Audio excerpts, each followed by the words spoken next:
Agradecemos pela oportunidade que temos de poder estudar o Evangelho, que nos orienta em nossa vida. Que a luz e a paz possam cair sobre nós. Que assim seja. Iniciamos nesse instante mais uma atividade de divulgação do Evangelho na área do perdão, da reconciliação e da indulgência, que são tratados no capítulo 10 do Evangelho segundo o Espiritismo. Nós estamos aqui em mais uma aula sobre o Evangelho, em que a professora Valzinha e seus alunos discutem sobre o perdão e a reconciliação. Eles vão debater sobre 2 textos utilizados no curso EAD, sobre o capítulo 10, Bem-aventurados os misericordiosos, do livro O Evangelho segundo o Espiritismo, o ESE, de Allan Kardec. O primeiro texto é intitulado A História de Nelson e João, que começa assim. Nelson e João são amigos há algum tempo. Nelson é espírita e seu livro predileto é o Evangelho segundo o Espiritismo. João não tem religião, mas tem curiosidade sobre o que ensinaram Jesus e Kardec. Um dia, João confessou a um amigo que há tempos vinha sofrendo, porque carregava consigo uma mágoa muito grande do passado. Tinha um peso na cabeça e suas ideias estavam confusas. Seu sócio numa empresa comercial havia desviado grande soma em dinheiro. Além disso, seu nome tinha sido injustamente incluído na lista dos que não pagam seus compromissos. João contou que a vergonha e o prejuízo causaram-lhe forte sentimento contra o sócio. Sentiu-se traído, amargurado, querendo vingança. O tempo passava e o ocorrido não lhe saía da cabeça. Quanto mais pensava, parecia que as perdas eram maiores. Quando notou que não podia controlar mais as ideias e que poderia cometer um crime, procurou Nelson no centro espírita, pedindo auxílio. Vamos agora para a sala de aula da professora Valzinha, para assistir o diálogo entre ela e seus alunos sobre o que aconteceu com Nelson e João. Bom dia, queridos alunos. Bom dia, professora. Bom dia.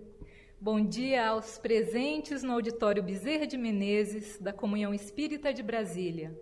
Bom dia aos que participam pela TV e pela Rádio Comunhão. Bom dia, alunos dos cursos EAD da Comunhão, em especial o pessoal do capítulo 10. Vamos conversar sobre a história de Nelson e João. Alci, como foi mesmo que o João da nossa história reagiu ao se sentir prejudicado?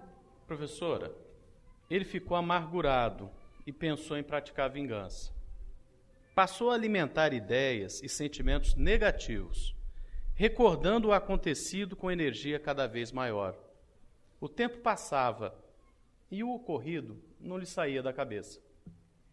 E quanto mais ele pensava, a que conclusão ele chegava?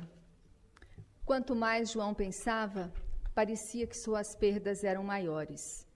Quando notou que não podia controlar mais as ideias e que poderia cometer um crime, procurou seu amigo Nelson no centro espírita pedindo auxílio. Isso mesmo, Alcir Simone. Ele perdeu completamente o equilíbrio. Que bom que procurou ajuda sobre seu problema, não é mesmo? Sim. E qual foi a explicação dada pelo amigo Nelson sobre as consequências da fixação mental em ideias e sentimentos negativos?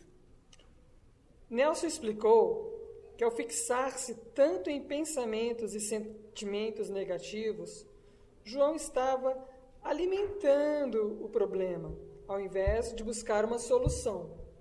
Além disso, professora, penso que o João estava focalizando sua energia mental com tanta intensidade na mágoa e no ressentimento que estava sintonizando sua mente com espíritos negativos que tentavam levá-lo para o crime.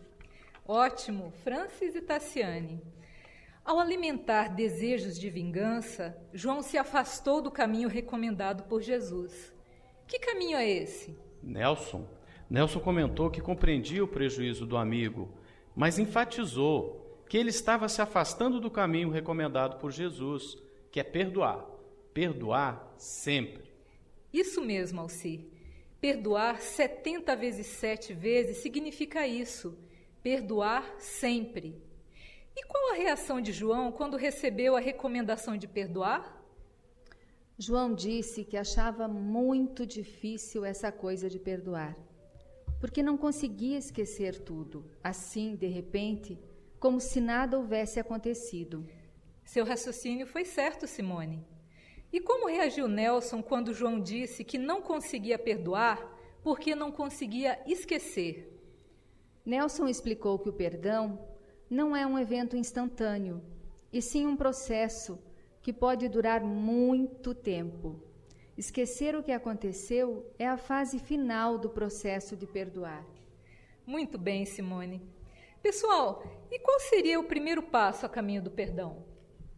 Nelson explicou que o primeiro passo do perdão começa quando usamos nossa força de vontade para vencer o desejo de vingança. Não querer dar o troco, não agir segundo olho por olho e dente por dente. É um bom começo de ação de perdoar.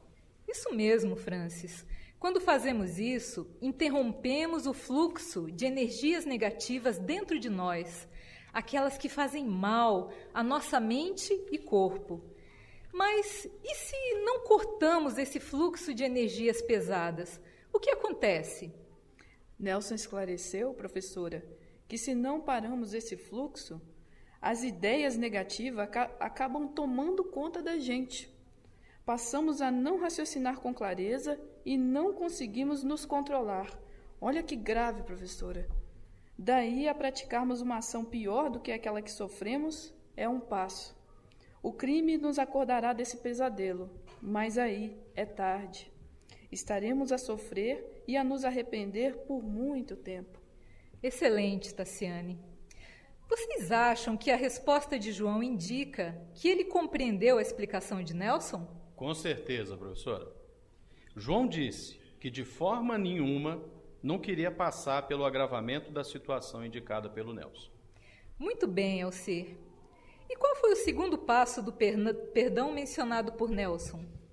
Nelson falou que o segundo passo é usar toda a força de vontade para vencer a mágoa, o ressentimento. Nós cultivamos esse sentimento quando remoemos tudo o que aconteceu, repetindo os pensamentos e sentimentos que nos ligam ao ocorrido. E o que significa remoer algo? Alguém poderia explicar para a gente? A palavra remoer quer dizer moer de novo, não é, professora? Então penso que remoer seria deixar-se possuir por uma ideia fixa, repetir sempre as mesmas ideias e sentimentos negativos. Acho que focalizar insistentemente a mágoa com muita energia nos faz perder a tranquilidade da mente. E isso é um grande problema.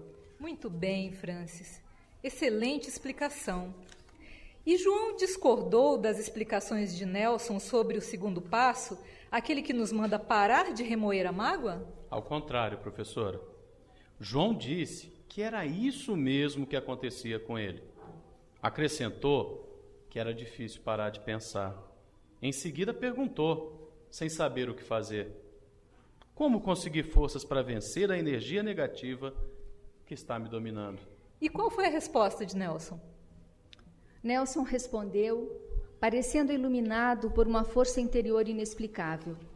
Sua voz era suave e mais intensa quando falou: temos de pedir auxílio a Jesus. E recordou o que Jesus prometeu: vinde a mim, todos vós que estáis cansados, aflitos e sobrecarregados, que eu vos aliviarei. Eu já li essa passagem. Está em Mateus 11:28, no Evangelho. Parabéns às duas. É por aí mesmo. E o que Nelson continuou falando sobre o poder da oração e do desejo de fazer o bem? Poxa, Nelson explicou que sempre que pedimos forças para praticar o bem, obtemos resposta favorável. Podemos fazer isso numa oração cheia de fé. Podemos também pedir esse apoio ao tomarmos um passe. Sabemos, o passe não faz milagres, mas é uma fonte inestimável de auxílio e força quando desejamos trilhar o caminho do bem. Ótima colocação, Alci. Não há prece sem resposta. Pode não ser a resposta que queremos escutar. Por isso, é importante buscarmos a sintonia com ideais de abnegação, de paciência, de perdão. Temos que estar de coração aberto para receber a resposta, entendem? Senão não vamos compreender o que Jesus quer dizer a nós. Alguém poderia me dizer como João resumiu os 2 primeiros passos do perdão? João resumiu os 2 primeiros passos do perdão numa pergunta. Quer dizer que é assim, não praticar vingança e não guardar ressentimento? E o Nelson então explicou. É isso mesmo, não praticar vingança e não guardar ressentimento. E acrescentou ainda, e também não nos alegrarmos se nosso ofensor sofrer algum mal. Excelente, Francis. Qual foi o último conselho de Nelson quando João disse que só de pensar no perdão já estava se sentindo melhor? Nelson sugeriu para João fazer uma prece cheia de fé, pedindo forças, e garantiu que João iria experimentar o poder da oração e que conseguiria a força necessária para perdoar. Meus queridos alunos, vimos nessa parte da história que Nelson apresenta o perdão como um processo e não como um evento. Isso quer dizer que perdoar leva tempo. Vimos também que Nelson ensina 3 fases do processo de perdoar. Gostaria que Alcir nos dissesse quais são essas fases. A primeira fase é não praticar a vingança. A segunda, não guardar ressentimento ou mágoa. E a terceira, não nos alegrarmos se o seu ofensor sofrer alguma coisa. Perfeito, Alcir. E aprendemos também que a oração cheia de fé nos traz forças para conseguirmos perdoar a quem nos ofendeu. Que tal meditarmos um pouco sobre o perdão?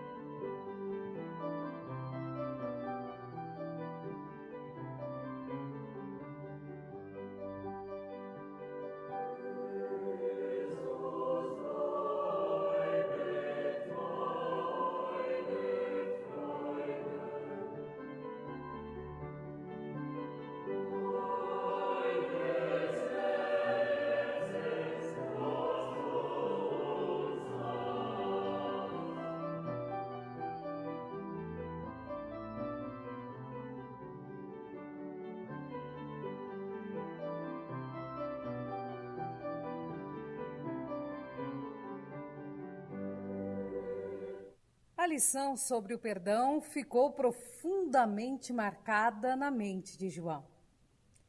Seguindo os conselhos de Nelson, João passou a se esforçar para domar a mágoa e o desejo de vingança. Os primeiros tempos não foram fáceis, pois ocorreram recaídas. Reconhecendo a dificuldade, João procurou de novo o amigo Nelson, que reforçou sua orientação sobre como buscar forças para vencer os impulsos negativos. Vamos voltar para a aula da professora Valzinha para ver como ocorreram os esforços de João. Além do perdão, buscava a reconciliação, seguindo os conselhos de Nelson. Estamos de volta, caros alunos, desta vez para falar sobre a reconciliação, além do perdão. Minha cara Tassiane, como foi que Nelson esclareceu João quando este disse que havia sofrido recaídas? Nelson falou assim: você vai indo muito bem, meu caro João. Já conseguiu tomar a decisão certa e agora precisa buscar forças para colocar essa decisão em prática. Certo. Quem se lembra do que João respondeu?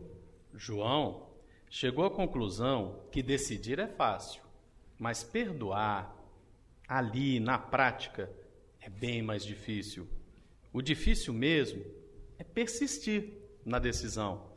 Nos momentos de maior dificuldade, quando falta dinheiro até para as coisas mínimas, ou quando alguém nos lembra das dívidas que ainda temos de pagar, aí vem de novo aquele vulcão ao peito. Obrigado, Alci. Por favor, Simone, diga qual foi a reação de Nelson. Nelson interrompeu as recordações negativas de João e, em atitude compreensiva, mas com energia, afirmou: é nessas horas que temos de nos lembrar de Jesus. Lembra-se, foi Jesus quem disse: vinde a mim todos vós que estáis aflitos e sobrecarregados, que eu vos aliviarei. Posso contribuir também, professor? Opa, claro que sim, Francis, prossiga. Nelson disse também que a prece, como o Pai Nosso, eleva a nossa mente acima do lamaçal das paixões e que o passe nos liberta das vibrações negativas que reunimos em nossa aflição e revolta. Muito bem. E o Nelson tomou mais alguma iniciativa? Você se recorda, Tassiane? Recordo sim, professora. Nelson convidou um amigo dizendo: vamos orar juntos. E reunindo toda a sua fé na mensagem consoladora de Jesus, Nelson elevou seus pensamentos e sentimentos, pronunciando o Pai Nosso, com as mãos sobre a cabeça de João. Isso mesmo, Tassiane. A prece é muito importante para acalmar e trazer equilíbrio. Como foi a reação de João? Alguém sabe? Professora, João se acalmou quando recebeu as vibrações da oração. Ele guardou bem dentro de si as energias do bem que recebeu do amigo e, ao despedir-se, garantiu que sentia novo ânimo para a luta contra si mesmo, com o objetivo de perdoar. O tempo passou e, gradativamente, João foi sentindo mais facilidade em manter a decisão de perdoar. Compreendeu que nem todas as ações de seu ex-sócio haviam sido más. Esforçando-se ao máximo para ser justo, João conseguiu ver elementos de bondade em diversas ocasiões da vida do parceiro. Conseguiu, enfim, compreender que não há ninguém totalmente mau e que as ações que lhe causaram prejuízo haviam ocorrido em momentos difíceis da vida do ex-sócio, que então fraquejou e cedeu às tentações, impondo-lhe o prejuízo. Além disso, com a orientação de Nelson, João conseguiu refrear suas críticas ao ex-sócio, mantendo uma atitude saudável de indulgência em relação a ele. O que é mesmo indulgência, professora? Não estou certa sobre esse conceito. Ah, nem eu. Eu também não, professora. Vejam, meus alunos, somos indulgentes quando não usamos rigor excessivo com os outros. Lembram-se da parábola da mulher adúltera? Jesus não a condenou, mas explicou que ela havia violado a lei de Deus. Vá e não peques mais. Também somos indulgentes quando não divulgamos os erros dos outros. Rigor excessivo e fofoca sobre os erros dos outros são violações da lei de amor ao próximo, o mandamento maior. Muito obrigado, professora. Realmente me ajudou também. Indulgência é uma forma de amor ao próximo. Depois de haver chegado a essa compreensão mais ampla, João soube, pelo amigo Nelson, que o ex-sócio vinha enfrentando muitos problemas. Além de sérias dificuldades financeiras, ele passava por grave crise conjugal.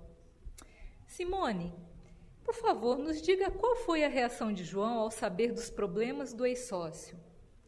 No início, ele sentiu forte tendência de dizer bem feito, mas amparado pelo amor de Jesus, conseguiu superar essa tendência e perguntou ao amigo se poderia fazer algo para ajudar aquele que lhe tinha prejudicado.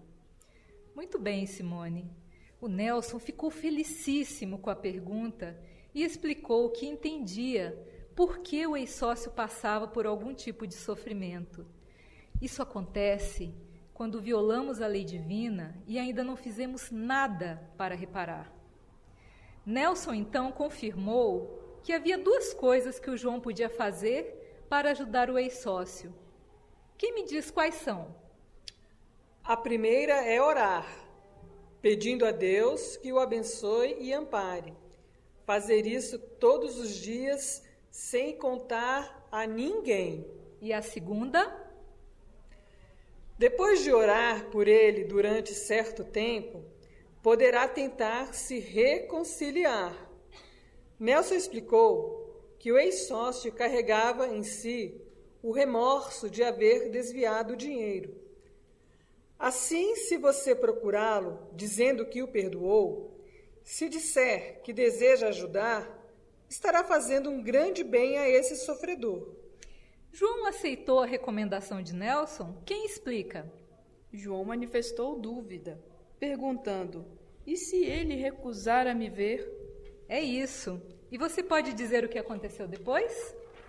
Nelson explicou que a dor tem sempre um efeito educativo. Possivelmente, a esta altura, seu antigo sócio teria compreendido que errou e estaria arrependido, talvez desejando até tentar uma reparação. Por isso, tinha fé que ele não recusaria a falar com João.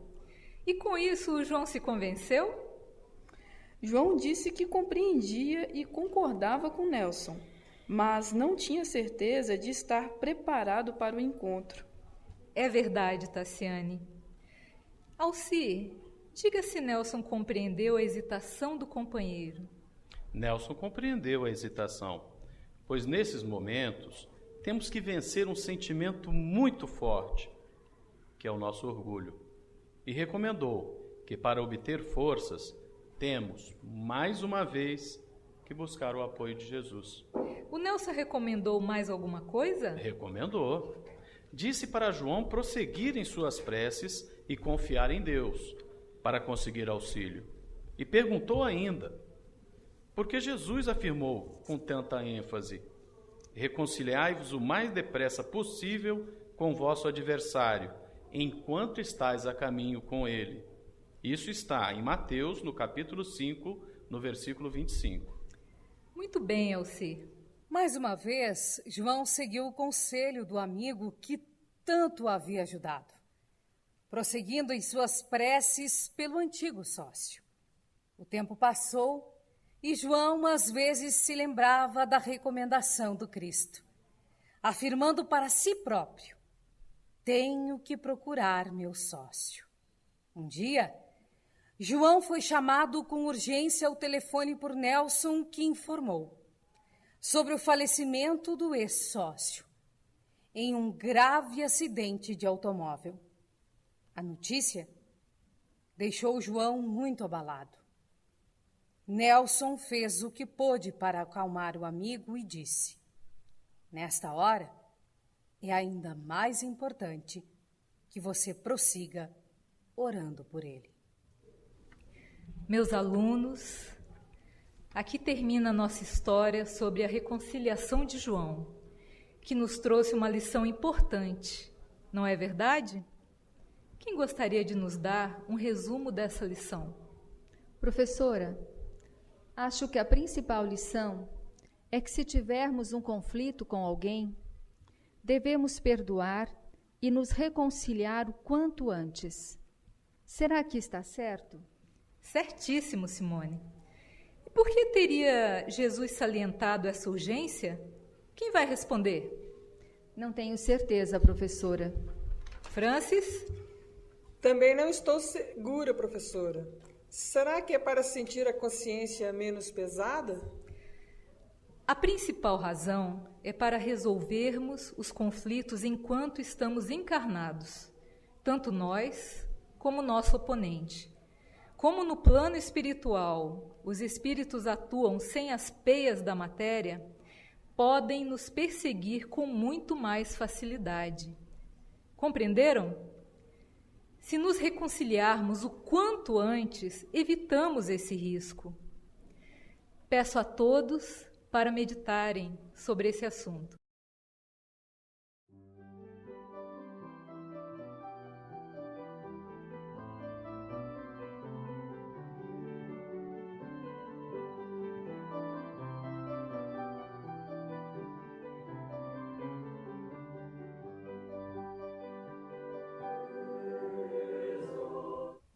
Neste ponto, passaremos a receber perguntas, tanto daqui do auditório como dos irmãos e irmãs que participam à distância pela TV Comunhão e pela Rádio Comunhão. No auditório temos um microfone portátil. Quem quiser perguntar, é só levantar a mão. Quem desejar fazer a pergunta por escrito, também é só levantar a mão que receberá papel e caneta para as perguntas. Quem estiver à distância, envie sua pergunta pelo nosso e-mail que está aí na tela, suporte.ead@comunhãoespírita.org.br. Se por falta de tempo não for possível responder todas as perguntas, estas serão rapidamente respondidas via e-mail.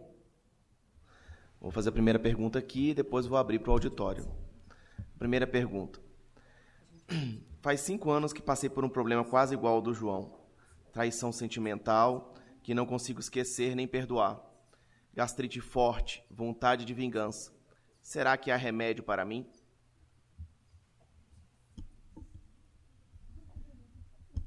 Vou pedir licença à professora para responder.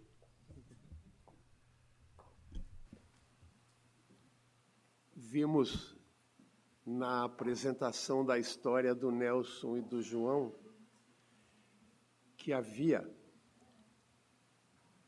um ponto central na problemática. Esse ponto era uma ofensa grave que levou muito tempo para ser perdoada. A lição nos diz que o perdão é um processo. Portanto, não é uma coisa instantânea.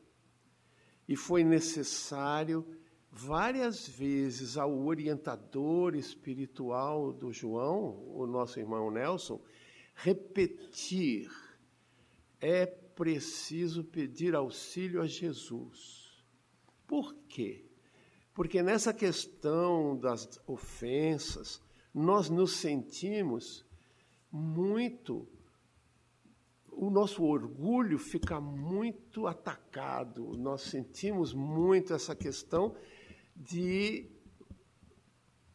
termos problemas para deixar de lado aquilo que fere demais o orgulho. O Kardec nos explica que o orgulho é um inimigo do bem e por isso nós temos que fazer força para vencê-lo, para superá-lo. Mas como foi muito bem explicado durante a apresentação, é difícil e, por isso, é preciso pedir o auxílio a Jesus. Tanto no caso da ofensa que foi narrada pelos nossos irmãos, alunos da professora Valzinha e tutores do curso EAD, como no caso do e-mail que nos foi mandado, onde a irmã que nos escreve diz assim: sofri uma traição sentimental que não consigo esquecer nem perdoar. E ela ainda diz gastrite forte, quer dizer, as vibrações negativas que foram sendo remoídas, quer dizer, repetidas, muitas vezes, cada vez com mais energia negativa. Isso que é remoer, foi explicado já para nós. Então, o que acontece? Aquilo foi afetando inicialmente a parte espiritual da pessoa, mental, emocional, e depois passou para o corpo físico. Por isso a gastrite e a vontade de vingança. E aí a nossa irmã pergunta, será que há remédio para mim? E o remédio foi o mesmo que foi apontado pela professora Valzinha. O remédio é buscar auxílio em Jesus, quando ele diz assim para nós, vinde a mim todos vós que estáis aflitos e sobrecarregados, que eu vos aliviarei. Permitam que eu repita isso para vocês. Vinde a mim, todos vós, que estáis aflitos e sobrecarregados, que eu vos aliviarei. Então Jesus promete para nós o alívio. E ele continua em seguida dizendo assim, tomai sobre vós o meu jugo e aprendei comigo, que sou brando e humilde de coração. O que quer dizer tomar sobre nós o jugo de Jesus? O jugo quer dizer nos submetermos a alguém. E Jesus esclarece ainda que o seu jugo é leve, o seu fardo é suave. Ou seja, não é uma coisa pesada seguir a Jesus. Basta fazermos força para amar. E a nossa lição de hoje explicou que o perdão, a reconciliação e a indulgência são formas de amor. Por isso, a recomendação para a irmã que está participando conosco, está nos vendo, nos ouvindo, que há remédio, sim. O remédio é buscar o auxílio de Jesus. E com isso, nós teremos forças suficientes para vencer o orgulho e começarmos o processo de perdoar, que começa, como foi bem recordado pelo aluno Alcir, vencendo o desejo de vingança. Depois, fazendo forças para não guardar dentro de si a mágoa. E, finalmente, não se alegrar se quem ofendeu sofrer alguma coisa. Será que expliquei? Vamos passar agora para uma pergunta das nossas irmãs e irmãos que estão no auditório Bezerra de Menezes. Temos alguma? Por favor, o microfone para... O microfone primeiro para a irmã que vai falar. Bom dia a todos. A minha pergunta é a seguinte. Caso tenhamos vencido essa mágoa, esse ressentimento, e procuremos o nosso desafeto para uma reconciliação, e esse desafeto não aceite a nossa reconciliação, a minha dúvida é o que devemos fazer e se, ainda que ele não aceite a nossa recomendação, o nosso desafeto, se há algum mérito na nossa ação. Excelente pergunta da nossa irmã Miriam Romagnoli. Sempre existe mérito quando tentamos praticar o amor recomendado por Jesus. Se vencermos a mágoa, procurarmos a pessoa com quem tivemos um conflito e essa pessoa não aceitar, temos que fazer duas coisas. A primeira coisa é compreender que aquela questão do orgulho ferido ainda está muito forte. Isso é uma coisa que acontece com muita gente. E a segunda coisa é orarmos por aquela pessoa. A pior coisa que nós podemos fazer quando alguém se recusa a receber o nosso pedido de desculpas, alguém que se recusa a receber a nossa tentativa de reconciliação, se essa pessoa se recusar, pode surgir em nós alguma tendência da gente se magoar, o nosso orgulho ficar ferido, e aí a gente começar de novo a sentir ressentimento, mágoa. Essa é uma tentação que ocorre muitas vezes. E quando a gente, então, for procurar alguém com o objetivo de nos reconciliarmos, já temos que ir preparados, vacinados contra essa questão, para a gente compreender se por acaso houver uma recusa em aceitar nossas desculpas. Aliás, essa lição da gente se preparar para a hipótese negativa, ela é uma lição que vale em todas as situações da vida.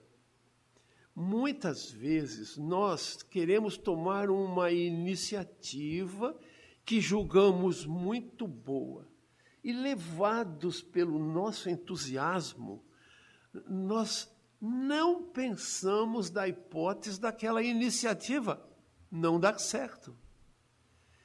Sempre é bom, quando a gente for fazer alguma coisa, analisar assim: qual o melhor dos casos? Aí vou ficar muito feliz. E qual o pior dos casos? Aí vou ficar feliz também. Talvez não fique tanto, mas vou ficar feliz também, porque eu tentei. Isso é que é o importante, Miriam.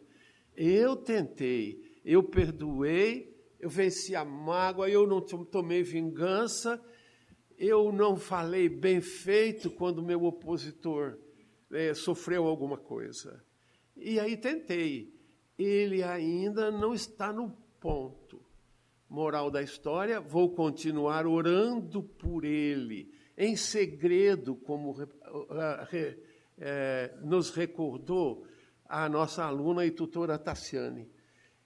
Em segredo, mas continuarei a orar, não pedindo a Jesus, dizendo assim: faça com que minha opositora se lembre de mim e me perdoe logo. Nunca podemos fazer isso, porque estaremos violando o livre-arbítrio daquela pessoa. Até Deus respeita o livre-arbítrio que deu para nós, mesmo que a gente faça alguma coisa muito errada contra a lei de Deus.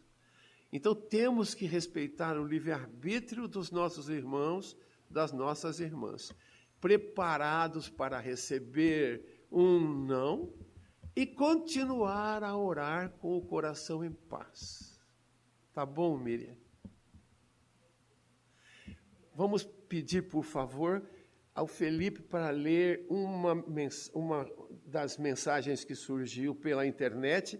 Em seguida, queria pedir ao Alcir se pudesse apanhar para nós o texto da pergunta que foi feita por escrito. Vamos lá. A nossa irmã Silvana mandou uma pergunta próxima do que o professor respondeu agora. A professora Valzinha disse que não há prece sem resposta. Tenho rezado muito para que meu marido deixe de beber, mas continua bebendo. O que estou fazendo de errado? Muito obrigado pela atenção. Obrigado, Felipe. E como você percebeu, a resposta é muito próxima daquela que já foi dada. Rezar para que o aluno deixe de beber, para que o marido deixe de beber. Hoje em dia tem esposos rezando para que a esposa deixe de beber. Não é correto. A gente não pode pedir a Deus que viole o livre-arbítrio de alguém, mesmo que seja para beneficiar a pessoa. A pessoa está fazendo um hábito muito errado, bebendo demais. Então está fazendo mal para si próprio, para toda a família. Portanto, deixar de beber é uma coisa importante. Mas a gente não deve pedir assim, Senhor, fazei com que meu marido deixe de beber. Quer dizer, essa prece está pedindo a Deus que utilize o seu poder para fazer uma violência sobre o livre-arbítrio daquele beberrão. Então, o que nós precisamos fazer? Nós precisamos pedir a Deus assim, Senhor, abençoe aquela pessoa. Abençoe aquela pessoa. Às vezes, a gente reza por um filho, por uma esposa, pelo marido, por um parente, por um amigo. Nem sempre a gente reza por um inimigo, mas devemos rezar pelos inimigos.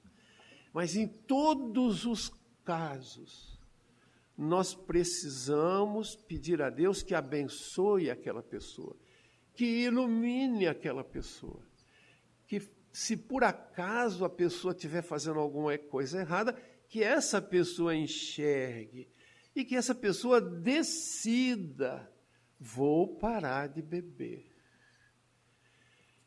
A nossa prece, respeitando o livre-arbítrio, tem um poder muito grande. Quanto mais for feita de coração, com todo o nosso desejo de ajudar, a prece tem um poder incrível.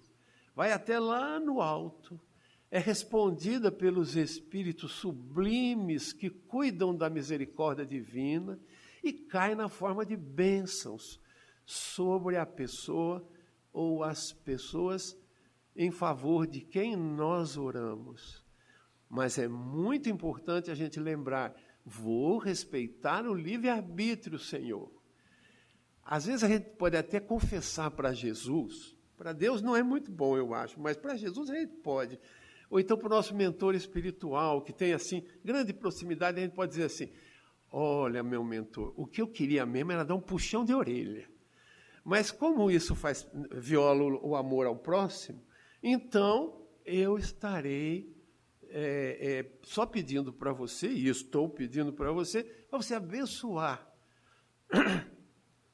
Pode pedir assim, põe juízo na cabeça dele, se ele estiver fazendo alguma coisa errada, mas não condene. Não condene. Essa lição de respeitar o livre-arbítrio é uma lição de vida, não apenas para o caso do exemplo que foi dado, que é o exemplo de bebida, mas para todas as pessoas que a gente sabe, ou que a gente acha que estão fazendo alguma coisa errada. Respeitar o direito do próximo, respeitar aquela condição em que Deus deu para você, meu irmão, o seu livre-arbítrio. Eu estou achando que você não está fazendo uma coisa muito certa, mas você tem o direito de raciocinar e pensar do jeito que você está querendo. Se você me der licença, até eu posso tentar esclarecer o meu ponto de vista, mas eu respeito o seu ponto de vista.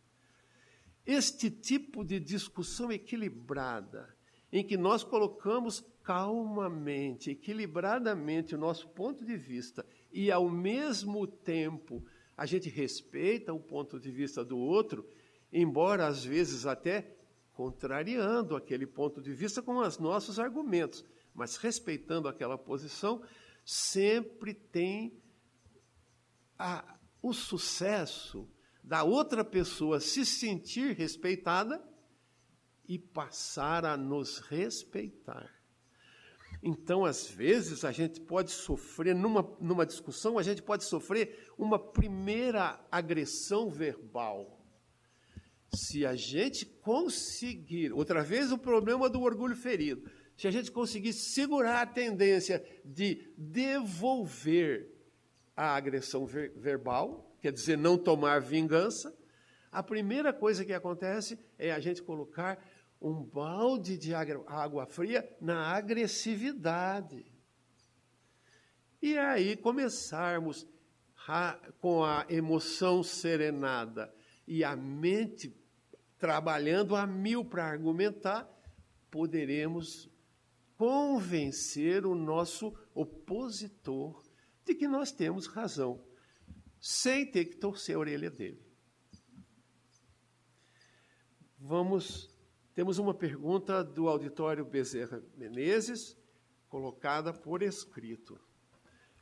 Como devemos proceder com quem não aceita o perdão? Todas as perguntas relacionadas, né? Quando a pessoa não aceita o perdão. Vamos supor, eu sofri uma ofensa, alguém sofreu uma ofensa, o ofensor caiu em si, caiu a ficha de que aquilo não foi correto e foi pedir desculpas e o outro não aceitou.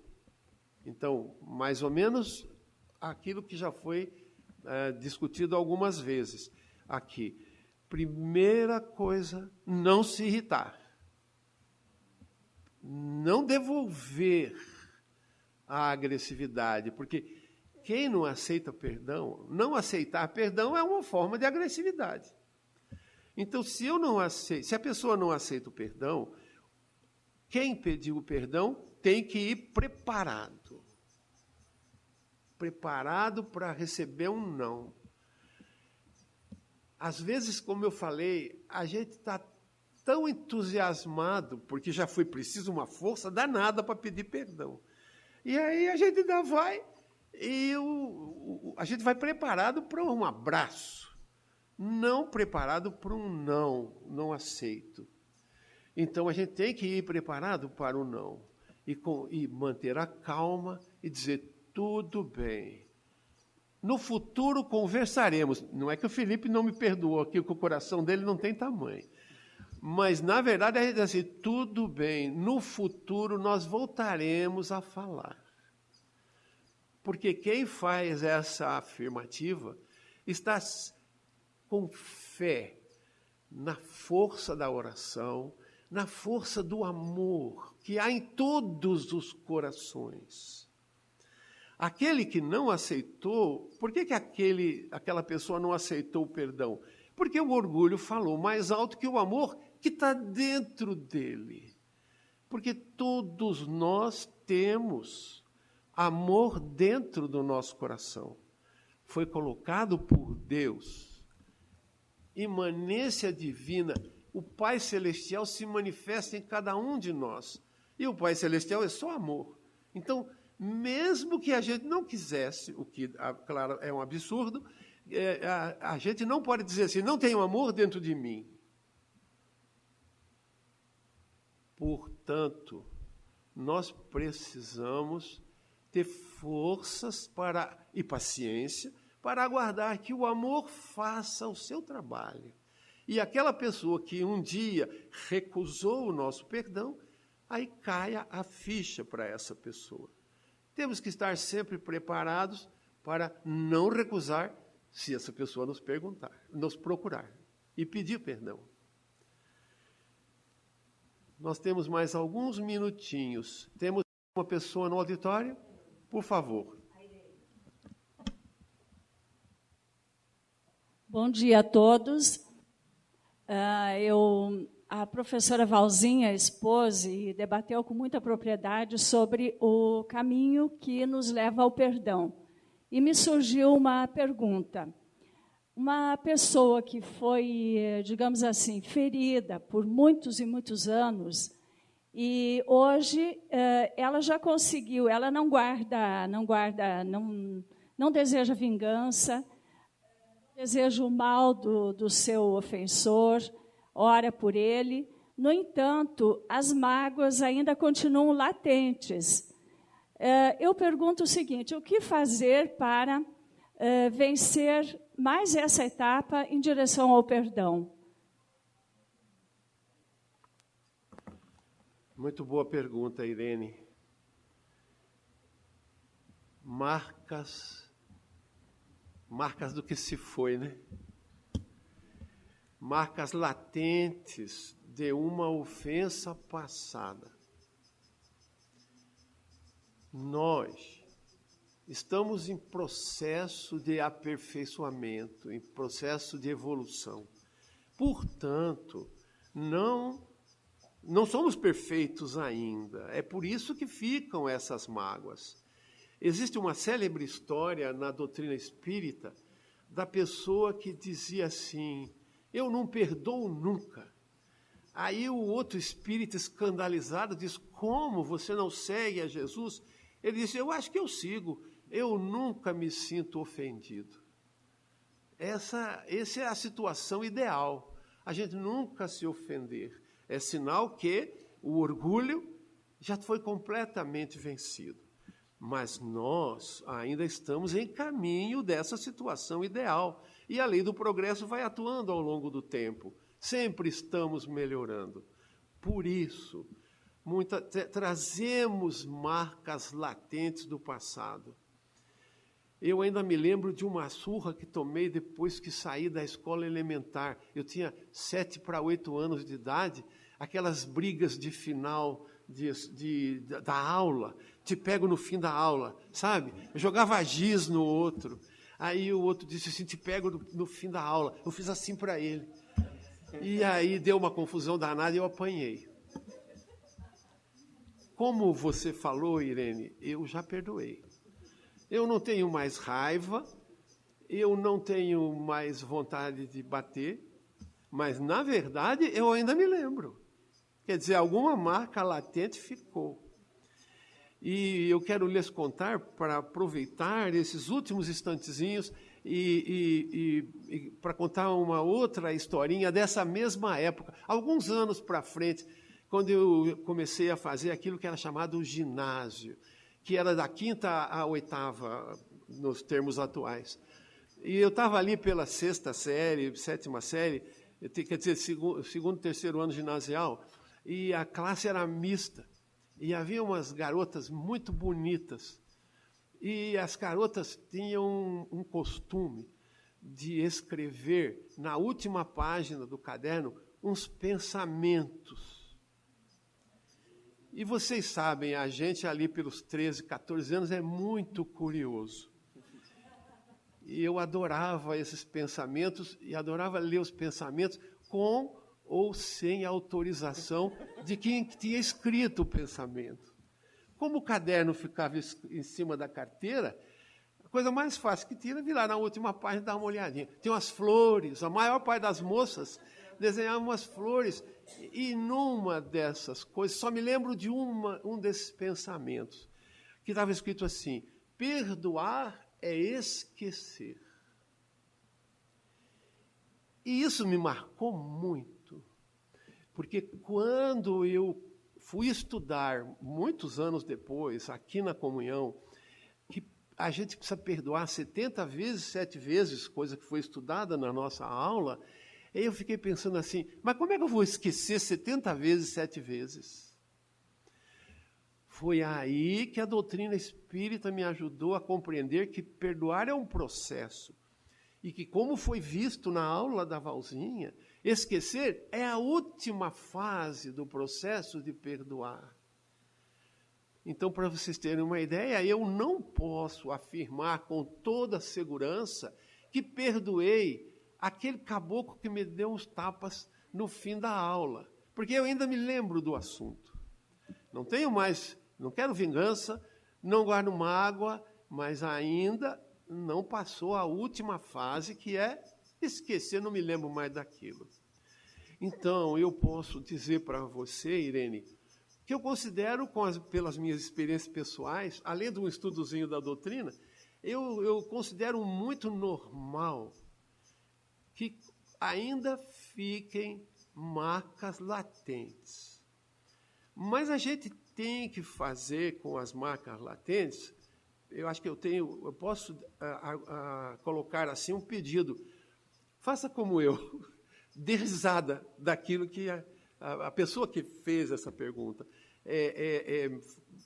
Tente dar risada do que passou, no sentido de não mais querer guardar dentro do coração aquele veneno que a gente chama em doutrina espírita de más vibrações, maus pensamentos, maus sentimentos. Eu lembro daquilo, como eu lembro que um dia aconteceu um episódio na história muito grave. Muita gente morreu, muita gente foi cruelmente magoada, como o caso dos nossos irmãos mártires no início do cristianismo. Hoje, eles estão por aí, como espíritos iluminadíssimos, a nos ajudar e dando risada daquilo que aconteceu. É duro dar risada da gente ser martirizado, mas, na verdade, nós precisamos fazer isso. Lutar para passarmos por cima das mágoas. E com isso, nós, com o tempo, não nos lembraremos mais. Se nos lembrarmos, vamos encarar isso como uma fase passada, um problema passado. E é um evento histórico. Nós vamos continuar recordando, mas apenas como um evento histórico. Eu queria pedir a vocês todos, nós estamos no final do nosso trabalho, eu queria primeiro agradecer a todos que colaboraram. Foram muitas pessoas que colaboraram para que essa reunião acontecesse. E queria pedir que erguêssemos o nosso pensamento a Deus e suplicar bênçãos a todos. E pedir ao nosso irmão Mauro que faça por nós a prece de encerramento. Mestre amado Jesus, muito obrigado por mais esse trabalho em nome do seu Evangelho. Que as palavras aqui proferidas batam forte em nossos corações e que nos fortaleçam no caminho do perdão. Temos uma grande jornada a seguir, mas o seu jugo as tornará leve e ajudará o nosso caminhar. Muito obrigado, Senhor, por tudo. Abençoe nossos lares, abençoe nossa família, abençoe nossos amigos e abençoe também os nossos inimigos.